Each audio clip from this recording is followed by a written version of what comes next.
আজি এটা নতুন ভিডিও লৈ আহিছো এই ভিডিওটো এনেকুৱা এটা ভিডিও হ'ব যত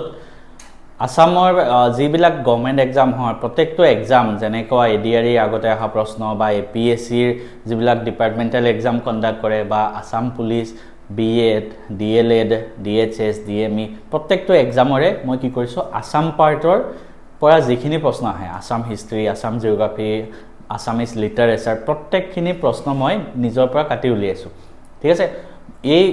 যেটো ভিডিওত ইয়াতে আমি 100টা কোৱেশ্চন ডিসকাস কৰিম আসাম পাৰ্টৰ পৰা আৰু এই 100টা প্ৰশ্ন উলিয়াওঁতে মই কমসে কম 30 খনমান কোৱেশ্চন পেপাৰ চাইছো আৰু 30 খনমান কোৱেশ্চন পেপাৰ পিৱাইকিউ মই ইয়াত উঠাই দিছো ম্যাক্সিমাম কোৱেশ্চন মই চালো সেম টাইপৰ কোৱেশ্চন বিলাকে আহি থাকে অসমৰ বিভিন্ন ধৰণৰ এক্সামত গতিকে যদি তুমি যিকোনো পৰীক্ষাৰ বাবে প্ৰিপাৰেচন কৰি আছা যিবিলাক অসমৰ আসাম গভৰ্নমেন্টৰ যিকোনো এক্সামৰ কাৰণে প্ৰিপাৰেচন কৰি আছা এই ভিডিওটো বহুত আৱশ্যক হ'ব আৰু এই ভিডিওটোত থকা গুটেকেটা কোৱেশ্চন ভালকে চাবা আৰু ইয়াৰ ৰিলেটেড টপিক বিলাক ভালকে চাবা গতিকে বেছি দেৰি নকৰি আমি আসন এটা এটাকে কোৱেশ্চন ডিসকাস কৰো সো গুটেবিলাক পিৱাইকিউ হয় ঠিক আছে মই নিজৰ পৰা একো কোৱেশ্চন বনাই দিয়া নাই ইয়াত তো ফাৰ্স্ট কোৱেশ্চনটো কি আছে ফাৰ্স্ট কোৱেশ্চনটো ইয়াতে আহিছিলে যে ফাৰ্স্ট কোৱেশ্চনটো আহিছিলে What was the last capital of Ahom Kingdom? Ahomor শেষৰটো ৰাজধানী কি আছিল? আহোম সকলৰ শেষৰ ৰাজধানী কি আছিল? শেষৰ ৰাজধানী আছিল যোৰহাট। ঠিক আছে? একিতে আৰু এটা প্ৰশ্ন আহিব পাৰে কেতিয়াবা যে আহোম সকলৰ শেষৰ ৰজাজন কোন আছিল? শেষৰ ৰজাজন আছিল পুৰন্দৰ সিংহ। সকলোৱে মনত ৰাখিবা। তাৰ পিছতে আমি নেক্সট প্ৰশ্ন যদি যাওঁ এটো একেবাৰে ইজি প্ৰশ্ন আহিছিল শংকৰদেৱৰ বুঢ়ী আইতাকৰ নাম কি আছিল? What was the name of Srimanto Shankardev grandmother? তো তেখেতৰ আইতাকৰ নাম কি আছিল? ইয়াতে খেৰখুটি ঠিক আছে নেক্সট কোৱেশ্চনটো যাও নেক্সট কোৱেশ্চনটো আছে Which of the following countries does Assam share international borders with? অৰ্থাৎ নিম্নলিখিত কোনবোৰ দেশৰ সৈতে অসমে আন্তৰ্জাতিক সীমা স্পৰ্শ কৰে এটা অসমৰ সীমা অসমৰ লগত সীমা আমি নিউজত কি শুনি থাকো সবতকে বেছি বাংলাদেশ থাকে তাৰ লগতে আৰু কি থাকে বাংলাদেশ আৰু ভুটান কাৰণ আমি মই ৰিসেন্টলি ভুটানো গৈছিলো এই ফালৰ পৰা অসমৰ যে মানা ৰাষ্ট্ৰীয় উদ্যানৰ সাইডৰ পৰা যাব পাৰি তো হেতু অসমৰ বৰ্ডাৰত আছে তো তেনেকে আমি বস্তুবিলাক ডে টু ডে লাইফৰ লগত ৰিলেট কৰি আমি এনসাৰ বিলাক দিব পাৰো তো ইয়াতে এনসাৰ সি ঠিক আছে বাংলাদেশ আৰু ভুটান তাৰপিছত খুদিছে টুকলাই চাহ গৱেষণা কেন্দ্ৰ নেক্সট প্ৰশ্নটো কি আছে টুকলাই চাহ গৱেষণা কেন্দ্ৰ Where is the Tuklai Tea Research Center located? ঠিক আছে তো টুকলাই চাহ গৱেষণা কেন্দ্ৰ আছে যোৰহাটত সকলোৱে মনত ৰাখিবা কোড আছে যোৰহাটত আছে তাৰ পিছত আমি নেক্সট প্ৰশ্নত যাম নেক্সট প্ৰশ্নটো আছে যে নুমলীগড় শোধানাগাৰ অসমৰ কোনখন জিলাত অৱস্থিত নুমলীগড় শোধানাগাৰ অসমৰ কোনখন জিলাত আছে নুমলীগড় ৰিফাইনাৰী কোড আছে গোলাঘাট এখিতে আৰু এটা বস্তু মই কৈ থওঁ ভাৰতৰ প্ৰথমটো শোধানাগাৰ কি হয় কেতিয়াবা আহে এটো হল কি ডিগবৈ মনত ৰাখিবা ভাৰতৰ বুলি নহয় গুটে এছিয়াৰ ভিতৰতে এটো ফাৰ্স্ট আছিল নেক্সট কোৱেশ্চন অপৰাধমূলক ৰোমাঞ্চকৰ কাহিনী লেখক ৰঞ্জু হাজৰিকাৰ আসল নাম কি আমি সকলোৱে ৰঞ্জু হাজৰিকাৰ উপন্যাস হয়তো সৰুতে সকলোৱে পঢ়িছো ময়ো বহুতখিনি পঢ়িছিলো তো the real name of crime thriller Ranju হাজৰিকাৰ আসল নাম কি আসল নাম হল এটো কুমুদ চন্দ্ৰ হাজৰিকা মনত ৰাখিবা ঠিক আছে নেক্সট কোৱেশ্চনত যাও নেক্সট কোৱেশ্চন কৈছে শান্তশিষ্ট হৃষ্টপুষ্ট মহাদুষ্ট এই শিশু পুথিখন কোনে লিখিছিল মই যিমান বিলাক কোৱেশ্চন চালো না বেছিভাগ ক্ষেত্ৰতে কিন্তু অসমীয়া সাহিত্যৰ প্ৰশ্ন বহুত আহে যিমান বিলাক এক্সাম হৈছে ঠিক আছে তো ইয়াতে খুদিছে শান্তশিষ্ট হৃষ্টপুষ্ট মহাদুষ্ট কোনে লিখিছিলে ভবেন্দ্ৰনাথ শইকীয়া মনত ৰাখিবা ইয়াতে আছে নৱকান্ত বৰুৱা ছদ্মনাম কি ছদ্মনামও বহুত আহে সেইভাবে মই কৈ গৈছো নৱকান্ত বৰুৱাৰ ছদ্মনাম আছিল একুট ককাইদেউ ভবেন্দ্ৰনাথ শইকীয়াৰ দুখনমান ফেমাস কিতাপ আছে যেনেকৈ এখন হল অন্তৰীপ সকলো মনত ৰাখিবা তাৰপিছত হীৰেন ভট্টাচাৰ্য কি বুলি জনা যায় সুগন্ধি পখিলাৰ কবি কাৰণ হীৰেন ভট্টাচাৰ্য এখন সুগন্ধি পখিলা বুলি এখন কবিতা পুথি আছে ঠিক আছে তাৰপিছতে এটা প্ৰশ্ন আহিছে এটো কি নিম্নলিখিত কোনটোৰ সৈতে অসম চৰকাৰৰ মিছন বসুন্ধৰা সম্পৰ্কিত Which of the following is Mission Bosundhara? Mission Bosundhara বুলি কিছুমান বস্তু নামতে মানে ধৰিব পাৰি বসুন্ধৰা মানে কি মাটিৰ লগত ৰিলেটেড না মাটিৰ দেৱী আছিল তো বসুন্ধৰা কি হয় তো ইয়াতে কোন মাটি কোড আছে মৎস্য পালন নহব মহিলা সবলীকৰণ নহয় ভূমি লেখ্য আৰু ভূমি ৰাজহ এটো ল্যান্ড ৰেকৰ্ড এণ্ড ল্যান্ড ৰেভিনিউজ ঠিক আছে তো বস্তুবিলাক আমি এনেকে নামতে ধৰিব পাৰো নেক্সট প্ৰশ্নটো কি নিম্নলিখিত কোনখন উপন্যাস পদ্মশ্ৰী ৰংবং তেৰাঙে ৰচনা কৰিছে এতিয়া কথাটো এনেকুৱা হ'ল কেতিয়াবা আমি প্ৰশ্নবিলাকৰ উত্তৰটো নাজানো ঠিক আছে তেতিয়া মই এই প্ৰশ্নটোৰ উত্তৰটো মই নাজানো তো কেনেকৈ আমি কৰিম চোৱা মৃত্যুঞ্জয় উপন্যাসখন ৰংবং তেৰাঙে ৰচনা কৰা নহয় তাৰপিছত মিৰি কোনে ৰচনা কৰিছিলে ৰজনীকান্ত বৰদলৈ তাৰপিছত অসীমত যাৰ হেৰাল সীমা কাঞ্চন বৰুৱা মৃত্যুঞ্জয় আই থিংক বীৰেন্দ্ৰ কুমাৰ ভট্টাচাৰ্য আছিলে যাৰ বাবে তেখেতে জ্ঞানপীঠ বঁটা লাভ কৰিছিলে তো এটাই বাকী থাকিল সেইটো ৰংমিলিৰ হাঁহি গতিকে পদ্মশ্ৰী ৰংবং তেৰাঙে কোনখন গ্ৰন্থ ৰচনা কৰিছিলে ৰংমিলিৰ হাঁহি সকলোৱে মনত ৰাখিবা ঠিক আছে তাৰ পিছৰ প্ৰশ্নটো যাওঁ তাৰ পিছৰ প্ৰশ্নটোত কি কৈছে এইটো এটা আসাম হিষ্ট্ৰীৰ কুৱেশ্যন আহিছে নিম্নলিখিত কোনগৰাকী পৰিব্ৰাজক কামৰূপ ৰাজ্য ভ্ৰমণ কৰিছিলে which of the following travellers visited Kamrup kingdom এটা অসমলৈ অহা চীনা পৰিব্ৰাজকজনৰ নাম কি বহুতকেইটা প্ৰশ্ন মানে মই এই কুৱেশ্যনটো বহুত কেইখন পেপাৰত পাইছোঁ তো অসমলৈ অহা চীনা পৰিব্ৰাজকজনৰ নাম আছিলে হিউৱেন চাং ঠিক আছে হিউৱেন চাং কুমাৰ ভাস্কৰ বৰ্মনৰ দিনত তেওঁ অসমলৈ আহিছিলে এতিয়া এইকেইটা আৰু দুটামান বস্তু আমি জানিব লাগে আমাক যদি কেতিয়াবা সোধে ভাৰতলৈ অহা প্ৰথমজন চীনা পৰিব্ৰাজকৰ নাম কি তেখেতৰ নাম আছিলে ফা হিন মনত ৰাখিবা তেখেত অসমলৈ অহা নাই কিন্তু ভাৰতলৈ অহা প্ৰথমজন চীনা পৰিব্ৰাজক ছেকেণ্ড কথা হিউৱেন চাঙে অসমলৈ অহাৰ পিছত বা ভাৰতলৈ অহাৰ পিছত তেখেতে এখন গ্ৰন্থ ৰচনা কৰিছিলে সেই গ্ৰন্থখনৰ নামটোও আহে কেতিয়াবা সেইখনৰ নাম হ'ল CUK আৰু কাৰ দিনত ৰচনা কৰিছিলে বুলি মই কাৰ দিনত আহিছিলে বুলি মই কৈছোঁ কাৰ দিনত আহিছিলে হিউৱেন চাং মনত ৰাখিবা ভাস্কৰ বৰ্মন ঠিক আছে তো আমাৰ এনেকৈ তোমালোকে এটাৰ লগত এটা বস্তু ৰিলেট কৰি বস্তুবিলাক চাই যাবা নেক্সট প্ৰশ্ন কি আছে তলৰ কোনটো অসমীয়া উপন্যাস নহয় নট এন আছামিজ নভেল সুধিছে আধা লেখা দস্তাবেজ হয় কোনে ৰচনা কৰিছিলে মামণি ৰয়ছম গোস্বামী তাৰপিছত দেওলাংখৈ ৰীতা চৌধুৰীয়ে ৰচনা কৰিছিলে অন্তৰীপ অলপ আগত মই কৈ আছিলোঁ ভৱেন্দ্ৰনাথ শইকীয়াৰ এখন কিতাপ হয় শেষ পৃষ্ঠা নামটো আমি আজিলৈকে শুনা নাই গতিকে এইটোৱে অপশ্যন হ'ব ঠিক আছে তাৰপিছত নেক্সট কি কৈছে অসমীয়া সাহিত্যক কাক ধনী কবি বুলি জনা যায় ধনী কবি তো ধনী কবি বুলি জনা যায় বিনন্দ চন্দ্ৰ বৰুৱা নামটো মনত ৰাখিবা বিনন্দ চন্দ্ৰ বৰুৱা ঠিক আছে নেক্সট প্ৰশ্নত যাওঁ কি কৈছে ভৱেন্দ্ৰনাথ শইকীয়াৰ উপন্যাস অন্তৰীপ চ' মই অলপ আগত কৈছোঁ অন্তৰীপ বস্তুটো ইম্পৰ্টেণ্ট হয় দেখিছে দুই তিনিটা কুৱেশ্যন সেই ছেইম টপিকৰ ওপৰতে আহিছে ভৱেন্দ্ৰনাথ শইকীয়াৰ উপন্যাস অন্তৰীপৰ কাহিনীৰ আধাৰত কোনখন অসমীয়া বোলছবি নিৰ্মাণ কৰা হৈছে অৰ্থাৎ which Assamese movie based on Bhabendranath Saikia novel অন্তৰীপৰ ওপৰত কোনখন চিনেমা বনোৱা হৈছিলে প্ৰতিধ্বনি কৃষ্ণচূড়া বৰুৱাৰ সংসাৰ নে অগ্নিস্নান উত্তৰটো হ'ব অগ্নিস্নান হ'ব লাগে ঠিক আছে আৰু মনত ৰাখিবা এনেকৈ পৰা আহিছে ঠিক আছে কাৰণ ভৱেন্দ্ৰনাথ শইকীয়াৰ বহুত কেইখন গ্ৰন্থৰ পৰাই বোলছবি বনোৱা হৈছিলে তো গোটেইকেইখনে তোমালোকে মনত ৰাখিবা তাৰ ভিতৰত অগ্নিস্নান বনোৱা হৈছিলে অন্তৰীপ ঠিক আছে নেক্সট প্ৰশ্নত যাওঁ নেক্সট প্ৰশ্নটো হৈছে সাগৰ দেখিছা এই কবিতাটো কোনে লিখিছিলে এই কবিতাটো আমি ক্লাছ 11 নে 12ত থাকোঁতে অসমীয়া ছাবজেক্টত আছিলে আমাৰ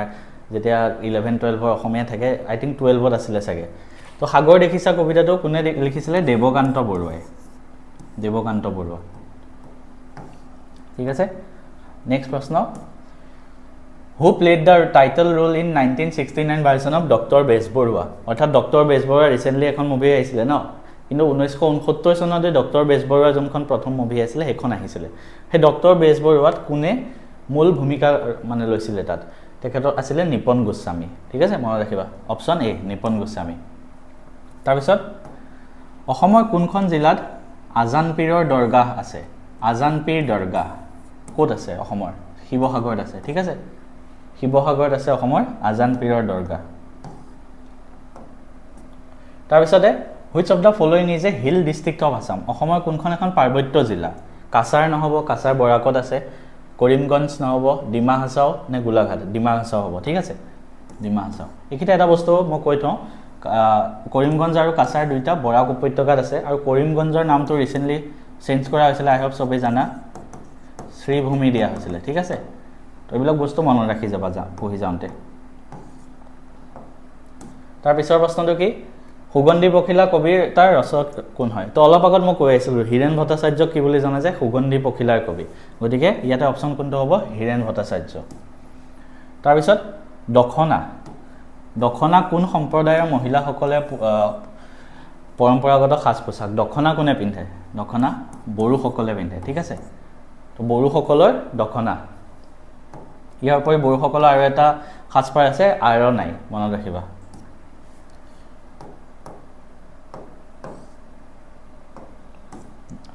নেক্সট প্ৰশ্ন মনিৰাম দেৱান নিম্নলিখিত কোনটো লগত জড়িত আছিল মনিৰাম দেৱান ঠিক আছে এতিয়া মনিৰাম দেৱান ক্লাস 10ত এই চেপ্টাৰটো আছে 1857 চনৰ বিদ্ৰোহ তাতে বহুত এই চেপ্টাৰটোৰ ওপৰত বহুত কেইটা কোৱেশ্চন আছে মানে 10ত তো তাতে মনিৰাম দেৱানৰ কথা আছে তো মনিৰাম দেৱান 1857 চনৰ বিদ্ৰোহৰ লগত জড়িত আছিল ঠিক আছে ইয়াতে আৰু এটা বস্তু মই কৈ থওঁ ভাৰতীয় আন্দোলনত অসমৰ পৰা এজনক শহীদ মানে বলি দিয়া তেখেতক সৰি তেখেত শহীদ হৈছিল ঠিক আছে তো অসমৰ পৰা ভাৰতীয় আন্দোলন তাতে অসমৰ পৰা এজন শহীদ হৈছিল তেখেতৰ নাম কি আছিল তেখেতৰ নাম আছিল শহীদ কুশল কুঁৱাৰ ঠিক আছে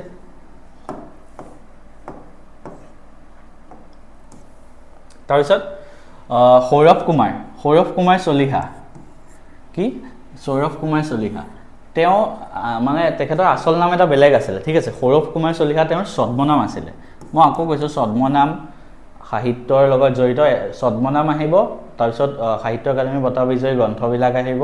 তো এইবিলাক বস্তু মনত ৰাখিবা সৌৰভ কুমাৰ চলিহাৰ আসল নাম আছিল সুৰেন্দ্ৰনাথ মেধি মনত ৰাখিবা ঠিক আছে নৱকান্ত বৰুৱাক কি বুলি জনা যায় এখুত ককাইদেউ অলপ আগত কৈ আহিলো লক্ষ্মীনাথ বেজবৰুৱাক কি বুলি জনা যায় ৰসৰাজ আৰু সাহিত্যৰথী ঠিক আছে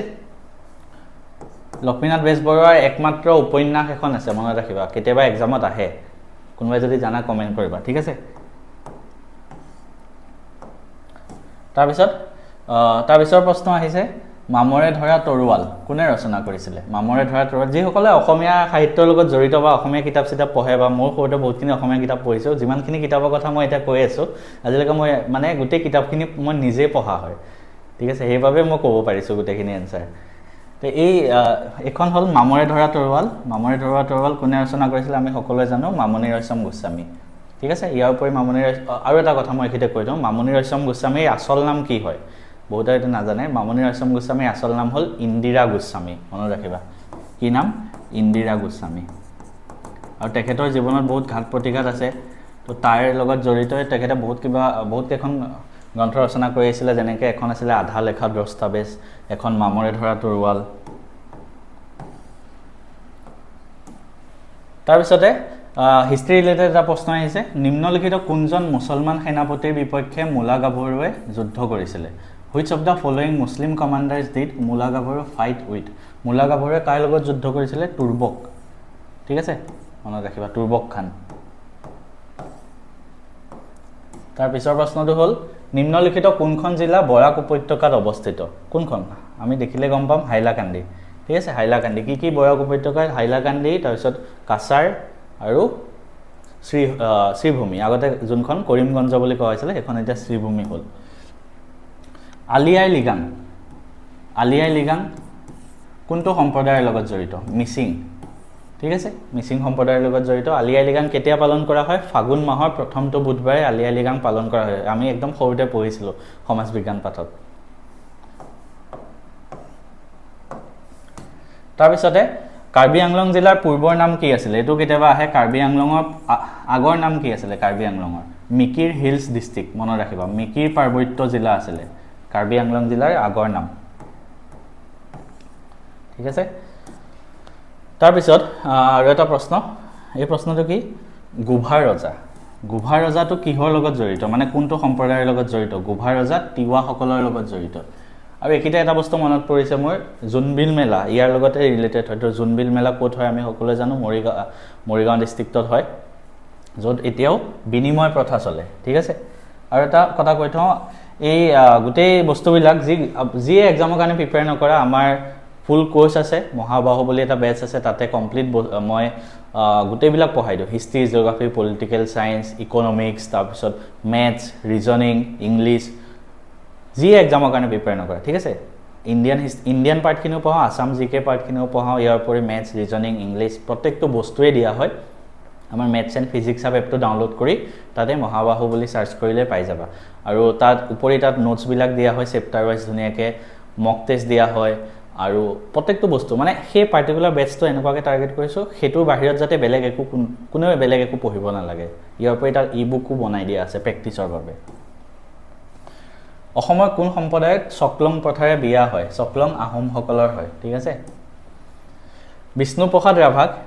এই প্ৰশ্নটো মানে আমি জানিবলগীয়া প্ৰশ্ন এই প্ৰশ্নটো মোৰ এতিয়াও মনত আছে মই যেতিয়া 8-9 মানত থাকোঁতে চাগে কুইজ কম্পিটিশ্যন এটা হৈছিলে তাতকৈ সৰু আছিলোঁ চাগে তেতিয়া মানে সেই কুইজ কম্পিটিশ্যন এই প্ৰশ্নটো সুধিছিলে আমি পাৰা নাছিলোঁ বাৰু পিছত গম পালোঁ এই বিষ্ণুপ্ৰসাদ ৰাভাক কলাগুৰু বুলি জানো কলাগুৰু বিষ্ণু ৰাভা তো কলাগুৰু উপাধিটো কোনে দিছিলে তেখেতক কলাগুৰু উপাধিটো দিছিলে সৰ্বপল্লী ৰাধাকৃষ্ণন মনত ৰাখিবা ঠিক আছে সৰ্বপল্লী ৰাধাকৃষ্ণনে তেখেতক কলাগুৰু উপাধি দিছিলে তাৰপিছত মই অলপ আগত কৈ আছোঁ ন মই যিবিলাক প্ৰশ্ন কৈ আছোঁ দেখিছা ৰিপিট হৈছে এটা প্ৰশ্ন অসমীয়া সাহিত্যত এখুত ককাইদেউ বুলি কাক জনা যায় নৱকান্ত বৰুৱাক ঠিক আছে কুমুদ চন্দ্ৰ হাজৰিকাৰ কি নাম হয় অলপ আগত ক'লোঁ ৰঞ্জু হাজৰিকা ঠিক আছে তাৰপিছতে সপ্তকাণ্ড ৰামায়ণ কোনে ৰচনা কৰিছিলে সপ্তকাণ্ড ৰামায়ণ কোনে ৰচনা কৰিছিলে এইটো মাধৱ কন্দলী ঠিক আছে Madhav Kandali option B is the right answer তাৰ পিছৰ প্ৰশ্ন নিম্নলিখিত কোনটো বংশ প্ৰাচীন অসমৰ শাসক নাছিলে কোনটো বংশই মানে অসমত শাসন কৰা নাছিলে বৰ্মন বংশ আছিলে বৰ্মন বংশৰ প্ৰতিষ্ঠাপক কোন আছিলে পুষ্য বৰ্মন ঠিক আছে পাল বংশ আছিলে কোচ বংশ আছিলে কোচ ৰজা নৰনাৰায়ণ আৰু চিলাৰায় আমি জানো মৌৰ্য বংশ অসমত নাছিলে ঠিক আছে গতিকে অপশ্যন এ হ'ব মৌৰ্য বংশ তাৰ পিছৰ প্ৰশ্ন কোচ ৰজা এই কোচ ৰজাৰ বিষয়ে আহিলে কোচ ৰজা নৰনাৰায়ণৰ সেনাবাহিনীৰ সেনাপতি কোন আছিলে তো নৰনাৰায়ণৰ সেনাপতি আছিলে চিলাৰায় ঠিক আছে মনত ৰাখিবা নৰনাৰায়ণৰ সেনাপতি আছিলে চিলাৰায় তাৰ পিছৰ প্ৰশ্ন আৰু এটা কথা মই কৈ থওঁ চিলাৰায়ৰ আচল নাম কি হয় সেইটো কেতিয়াবা আহে চিলাৰায়ৰ আচল নাম আছিলে বিশ্বসিংহ তাৰপিছতে আৰু নৰনাৰায়ণৰ এটা আচল নাম আছিলে ঠিক আছে নৰনাৰায়ণৰ আচল নামটো যোনে যোনে জানা মোক কমেণ্ট কৰিবা নৰনাৰায়ণৰ এটা আচল নাম আছিলে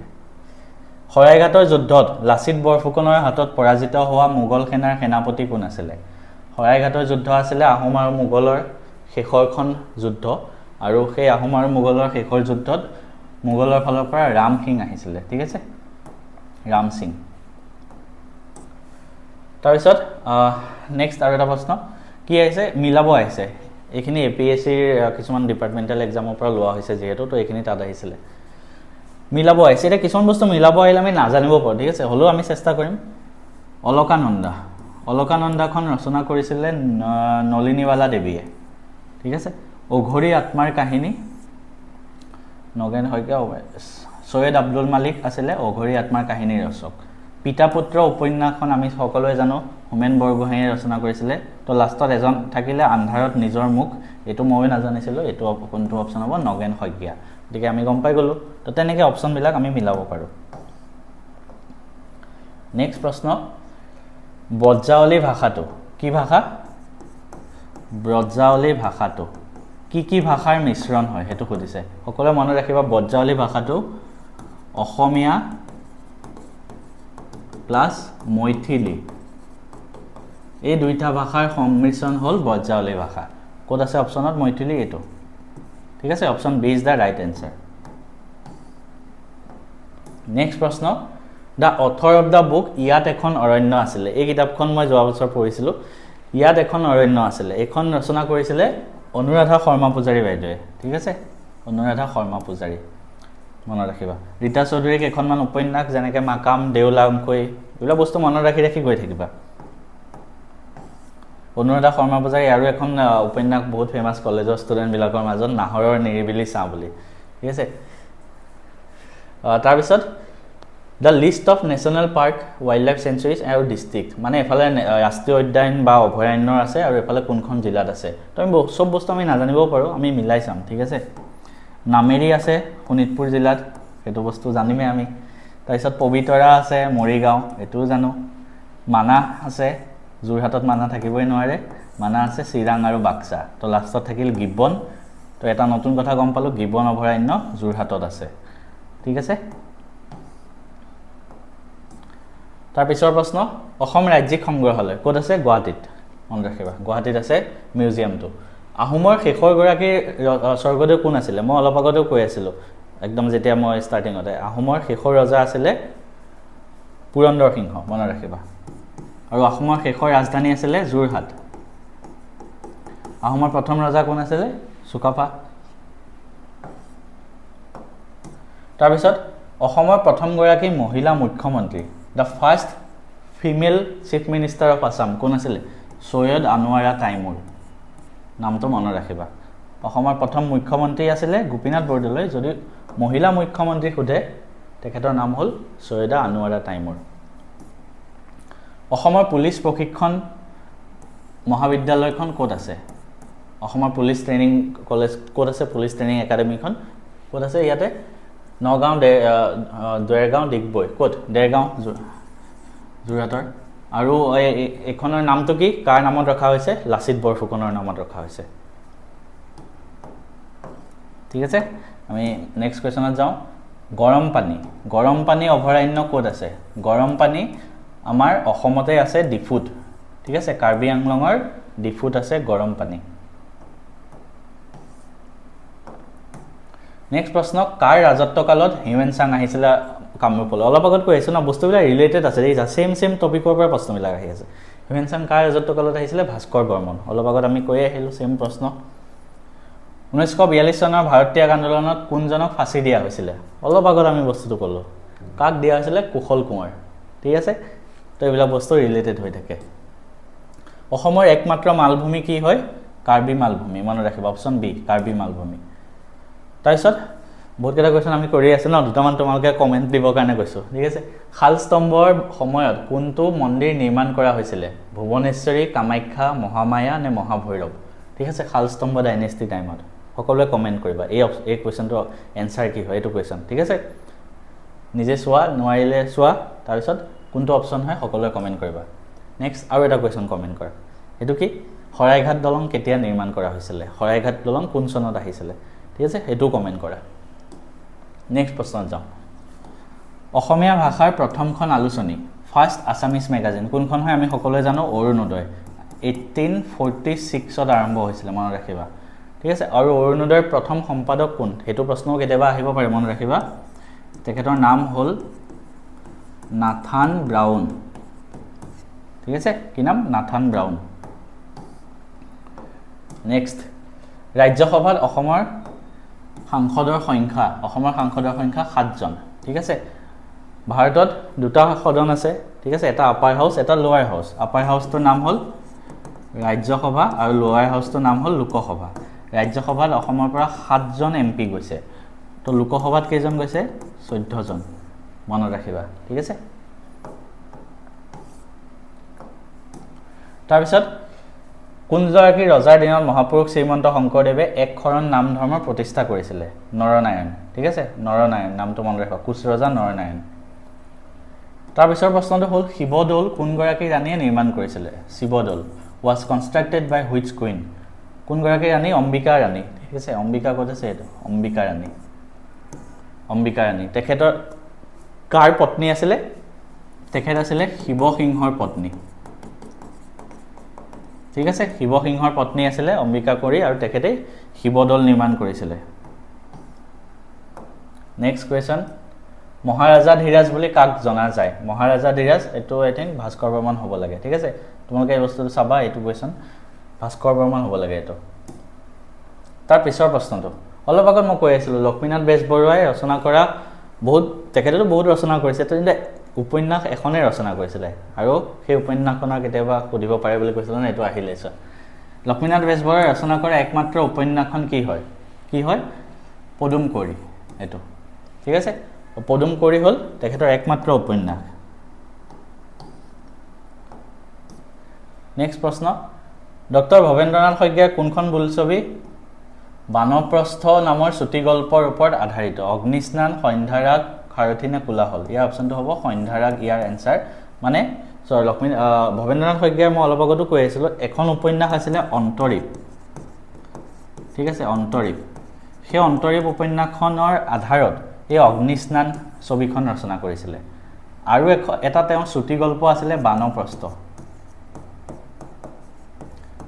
আৰু এই চুটি গল্পটোৰ আধাৰত সিনেমা বনোৱা হৈছিল এখন সন্ধ্যাৰ ৰাগ মনত ৰাখিবা নেক্সট কোৱেশ্চনটোত যাওঁ স্বৰ্গদেউ চুলিকফা কোনটো নামেৰে জনা যায় চুলিকফা আছিলে লৰা ৰজা বুলি জনা যায় তেখেতে বহুত কম বয়সতে ৰজা হৈছিল তো চুলিকফা যাৰ আহোম নাম আছিলে ৰত্নধ্বজ সিংহ আৰু তেখেতক লৰা ৰজা বুলি জনা যায় ঠিক আছে কি বুলি জনা যায় লৰা ৰজা নেক্সট অসমৰ প্ৰথম গৰাকী অলিম্পিক বঁটা বিজয়ী অসমৰ পৰা অলিম্পিক বঁটা বিজয়ী অসমৰ এগৰাকী খেলুৱৈ আছিলে যাৰ পৰা অসমৰ প্ৰথম গৰাকী অলিম্পিকত বঁটা লাভ কৰিছিল তেখেতৰ নাম কি আছিলে তেখেতৰ নাম আছিলে ভোগেশ্বৰ বৰুৱা ঠিক আছে ভোগেশ্বৰ বৰুৱা তেখেতৰ নামত আমাৰ অসম চৰকাৰে বহুত কিবা কিবি কৰা আছে যেনেকৈ অসমৰ ক্ৰীড়া দিৱস পালন কৰা হয় অসমৰ ক্ৰীড়া দিৱসটোৰ নাম কি কেতিয়াবা আহিব পাৰে নামটো মই কৈ দিছোঁ অভিৰুচি ক্ৰীড়া দিৱস তো অভিৰুচি ক্ৰীড়া দিৱস কাৰ নামত পালন কৰা হয় জানানে ভোগেশ্বৰ বৰুৱাৰ নামত পালন কৰা হয় নেক্সট কোৱেশ্চন অসমৰ ভ্ৰাম্যমাণ থিয়েটাৰৰ জনক কোন আছিলে ভ্ৰাম্যমাণ থিয়েটাৰৰ অসমৰ জনক আছিলে অচ্যুত লহকৰ নেক্সট কোৱেশ্চনত যাওঁ লাচিত দিৱস কেতিয়া পালন কৰা হয় লাচিত দিৱস প্ৰত্যেক বছৰে 24 নৱেম্বৰ তাৰিখে পালন কৰা হয় এতিয়া তোমালোকে মোক কমেন্ট কৰা চিলাৰায় দিৱস কেতিয়া পালন কৰা হয় কমেন্টত লিখিবা নেক্সট প্ৰশ্ন অসমৰ লৌহ মানৱ মানে অসমৰ আইৰন মেন বুলি কাক জনা যায় অসমৰ আইৰন মেন বুলি জনা যায় বিষ্ণুৰাম মেধিক ঠিক আছে বিষ্ণুৰাম মেধি অসমৰ প্ৰাক্তন মুখ্যমন্ত্ৰীও আছিলে তেখেতে কিমান চনৰ মুখ্যমন্ত্ৰী আছিলে জানেনে 1950 চনত ইয়াৰ উপৰি বিষ্ণুৰাম মেধি এখন ৰাজ্যৰ ৰাজ্যপালো আছিলে সেই ৰাজ্যখন কি আছিলে মাদ্ৰাজ ঠিক আছে এতিয়া যোনটো চেন্নাই নাম হ'ল তো বিষ্ণুৰাম মেধিক অসমৰ আইৰন মেন বুলি জনা যায় ঠিক আছে এইখিনিতে আমি আৰু এটা বস্তু মনত ৰাখিব লাগিব আমি আইৰন মেন অফ আসাম গম পালো বিষ্ণুৰাম মেধি কিন্তু আইৰন মেন অফ ইণ্ডিয়া বুলি কাক জনা যায় ভাৰতৰ লৌহ মানৱ বুলি কাক কোৱা হয় চৰ্দাৰ বল্লভভাই পেটেল মনত ৰাখিবা নেক্সট প্ৰশ্ন আহোম আৰু মোগলৰ মাজত প্ৰথম ৰণ চামধৰাত হৈছিল শেষৰ ৰণ এইটো কোৱেশ্চন অলপ আগতে মই কৈ আহিলোঁ কি শৰাইঘাটত হৈছিলে ঠিক আছে লাচিত বৰফুকনৰ লগত তাৰপিছত বৰ্মন বংশ কোনে প্ৰতিষ্ঠা কৰিছিল এই কোৱেশ্চনটো ৰিপিট হৈছে দেখিছা বৰ্মন বংশ প্ৰতিষ্ঠা কৰিছিলে পুষ্য বৰ্মন কামাখ্যা মন্দিৰ কোনে পুনৰ নিৰ্মাণ কৰিছিলে কামাখ্যা মন্দিৰ নিৰ্মাণ কৰিছিলে এজন পুনৰ নিৰ্মাণ কৰিছিলে এজন কোচ ৰজাজনৰ নাম আছিলে নৰনাৰায়ণ ঠিক আছে নেক্সট কোৱেশ্চন আসাম এছ'চিয়েশ্যন প্ৰথমখন সভা কেতিয়া আৰু ক'ত হৈছিলে যিহেতু চনৰ হয় এইটো তোমালোকে কোৱেশ্চনটো নিজে অপশ্যনটো কমেণ্ট কৰিবা ঠিক আছে কোনটো হয় আসাম এছ'চিয়েশ্যনৰ প্ৰথমখন সভা স্বাধীন অসমৰ প্ৰথমগৰাকী ৰাজ্যপাল কোন আছিলে স্বাধীন অসমৰ প্ৰথমগৰাকী ৰাজ্যপাল মানে অসমৰ প্ৰথমজন গভৰ্ণৰ আছিলে কোন ছাৰ আকবৰ হায়দৰী ঠিক আছে ছাৰ আকবৰ হায়দৰী এতিয়া ফখৰুদ্দিন আলী আহমেদ কোন আছিলে ফখৰুদ্দিন আলী আহমেদ আছিলে অসমৰ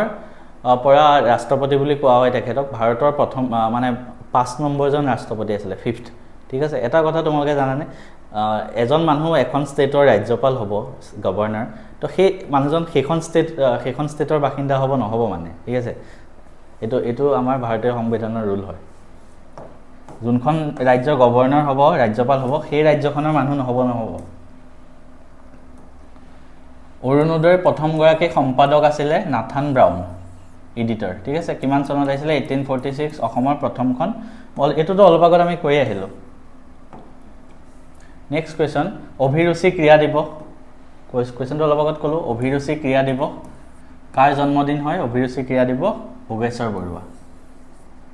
অসমৰ প্ৰথম অলিম্পিক বঁটা বিজয়ী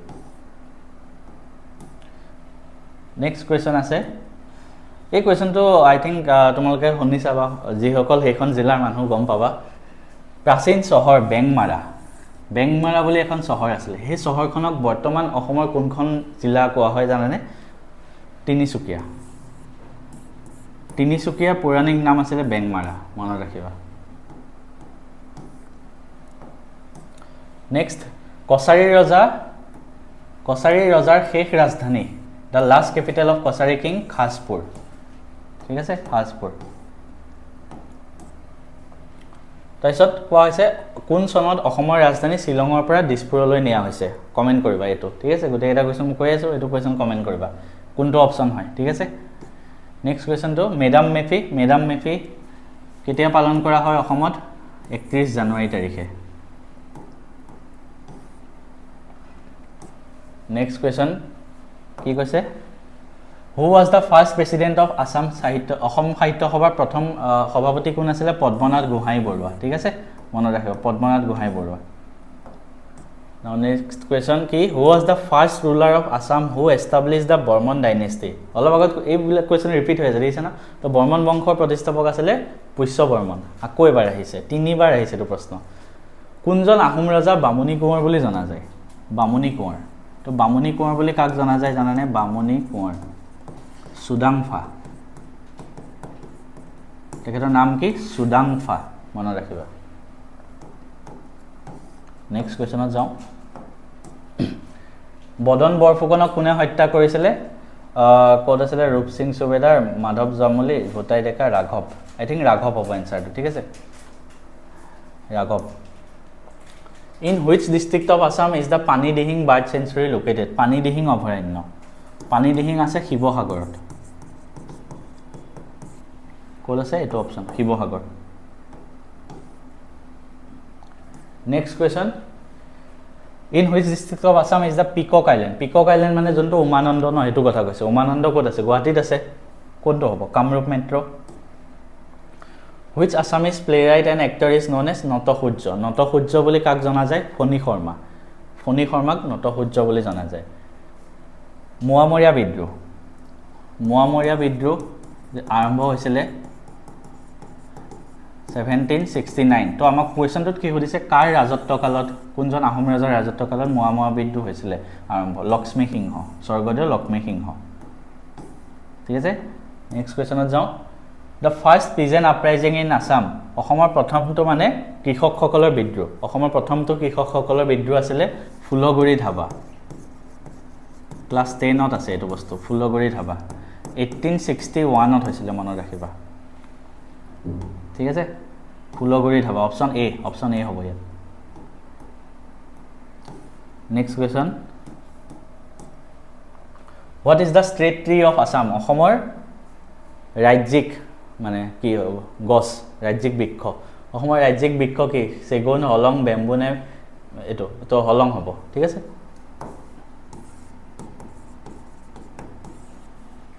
নেক্সট কুৱেশ্যনত যাওঁ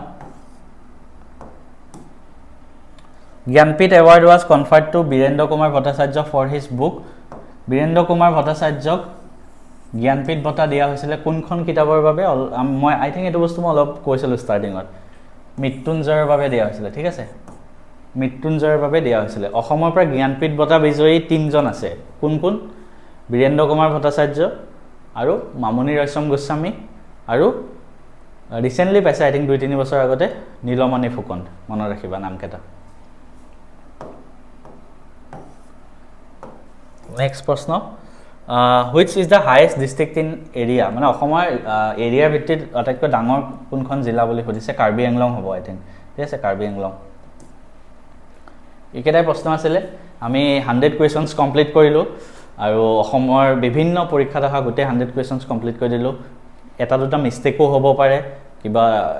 ইনফৰমেশ্যন হয়তো কেতিয়াবা আপডেট হৈ থাকে তো কোনোবাই যদি 2-3 বছৰ পিছতো চাই আছে তো এটা দুটা মিষ্টেক হ'ব পাৰে বা মোৰো স্পীডত কওঁতে কেতিয়াবা এটা দুটা মিষ্টেক হৈ যায় যদি মিষ্টেক হয় কৈ দিবা কমেণ্টত আৰু এই গোটেই ভিডিঅ'টো কেনেকুৱা লাগিল জনাবা আৰু যদি এনেকুৱা টাইপৰ আৰু কিবা টপিকত লাগে যেনেকৈ ধৰা অসমৰ বিভিন্ন এক্সামবিলাকত অহা history Indian history polity question তো গোটেইখিনি মই তোমালোকক প্ৰভাইড কৰিম চেনেলটো একবাৰ ছাবস্ক্ৰাইব কৰি যোৱা তেতিয়া আৰু বনাই থাকিব